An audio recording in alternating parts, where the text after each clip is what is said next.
নমস্কার বন্ধুরা, আপনারা কেমন আছে? আজকে আমি খুবই সহজে দোকানের মতন মালপোয়া বাড়িতেই বানাবো। আর ঘরে রাখা জিনিস দিয়েই আপনারা খুবই সহজেই মালপোয়াটি বানিয়ে নিতে পারেন। তো সবার প্রথমে মালপোয়া বানানোর জন্য আপনাদের একটু বড় সাইজের বাটি নিতে হবে। তার মধ্যে আমি একটা ছাঁকনি রেখে 1 কাপ মতন আটা দিয়েছি। আটাটাকে চেলে নিয়েছি।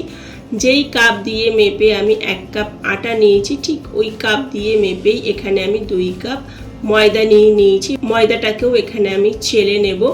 তারপর এর মধ্যে আমি দিয়ে দেব 1/2 কাপ সুজি।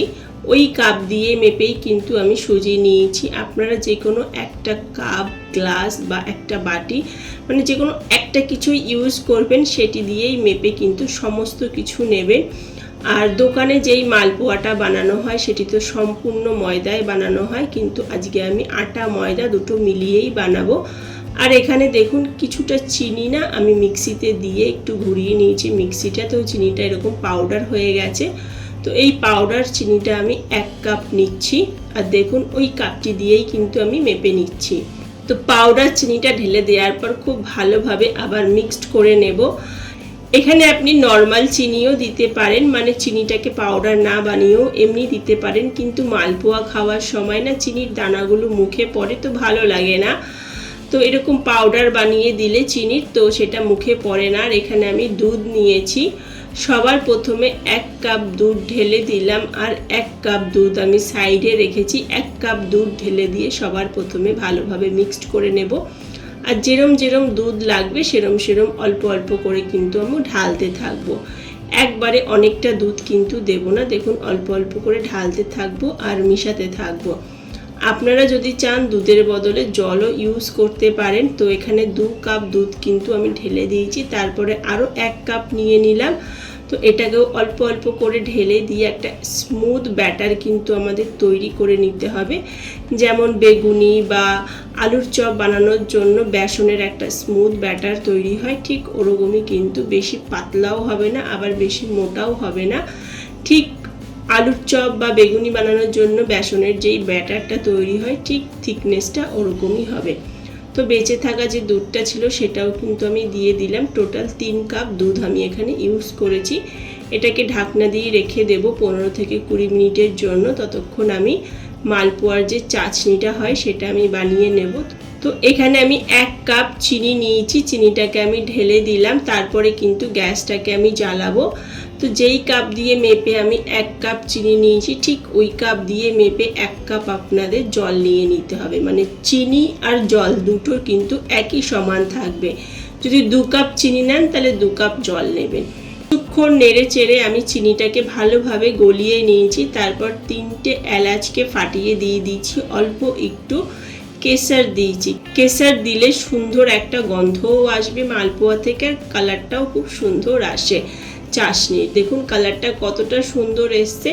হাতে করে একটু নিয়ে দেখবেন চাশনিটা যখন একটু চটচটে ভাব হবে তখন গ্যাসটাকে বন্ধ করে দেবেন।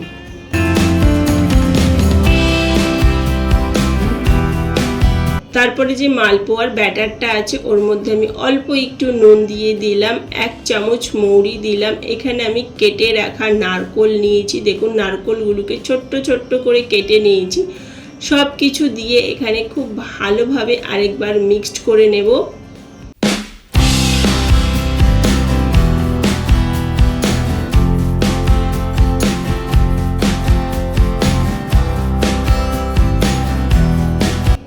দেখুন চামচের মধ্যে করে ওপর দিকে ওঠালে স্মুথলি কিন্তু ব্যাটারটা নিচের দিকে পড়ে যাচ্ছে। আপনাদের ব্যাটারের যে থিকনেসটা থাকবে ঠিক এরকমই থাকতে হবে, বেশি পাতলা না বেশি মোটা না।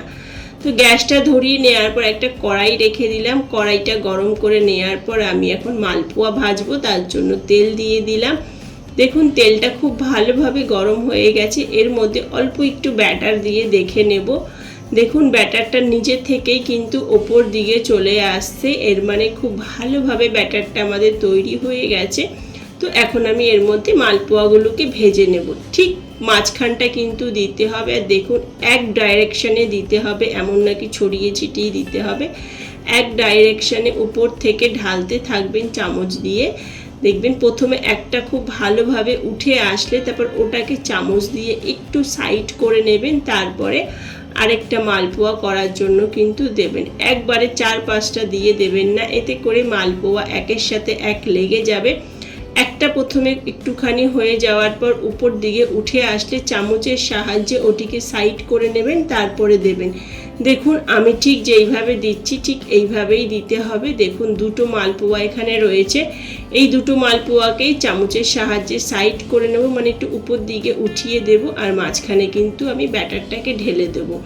আবার ওইটা উঠে গেলে আবার ওইভাবেই দিতে হবে। তো 4 থেকে 5টা একবারে চলে আসবে। তো এখানে দেখুন 4টে মালপোয়াকে একবারে আমি ভেজে নিয়েছি। প্রথমে যেই দুটো দিয়েছিলাম সেই দুটো কিন্তু দেখুন একটু কালার চলে এসছে, মানে এই দুটো ভাজা হয়ে গেছে। তো এই দুটোকে আমি বাইরে বার করে নেব, আর পরে যেই দুটো দিয়েছিলাম ওই দুটো কিন্তু হচ্ছে, এখনো পুরোপুরি হয়নি। তো এর মধ্যে যে এক্সট্রা তেলটা আছে সেই তেলটাকে বাইরে বার করে দেবো, আর এই মালপোয়াগুলোকে আমি চাশনির মধ্যে দিয়ে দেবো। কিছুক্ষণের জন্য ডুবতে দিতে হবে কিন্তু, তো এরকমই চাশনির মধ্যে ছেড়ে দিতে হবে। তো এইভাবেই প্রত্যেকটি মালপোয়া আপনি খুবই সহজে তৈরি করে নিতে পারেন, আর খেতে দুর্দান্ত হয়। আর দেখুন এক এক করে অনেকগুলো মালপোয়া এখানে আমি ভেজে নিয়েছি, আরও মালপোয়াগুলো ভাজছি। তো এখানে আমি একসাথে 6টা মালপোয়া চাশনির মধ্যে দিয়ে দিয়েছি। চাশনির মধ্যে এটা কিছুক্ষণের জন্য আমি ডুবতে দেব। তো উল্টে পাল্টে মালপোয়াগুলোকে দিলাম, ঢাকনা দিয়ে রেখে দিলাম 3 থেকে 4 মিনিটের জন্য, এরমভাবে ঢাকনা দিয়ে রেখে দেব। আর এখানে দেখুন লাস্টের দিকে না খুবই সুন্দরভাবে উঠে যায় চামচ দিয়ে, আপনাকে আর কিছুই করতে হয় না।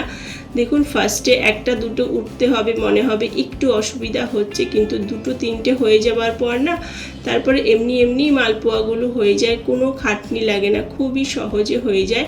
আর 3 থেকে 4 মিনিট পর দেখুন ঢাকনাটা আমি সরিয়ে নিলাম। এইখানে দেখুন চাশনির মধ্যে ভালোভাবে মালপোয়াগুলো ডুবে গেছিলো, তো চাশনিটা খুব ভালোভাবে মালপোয়ার ভেতর অবধি চলে গেছে।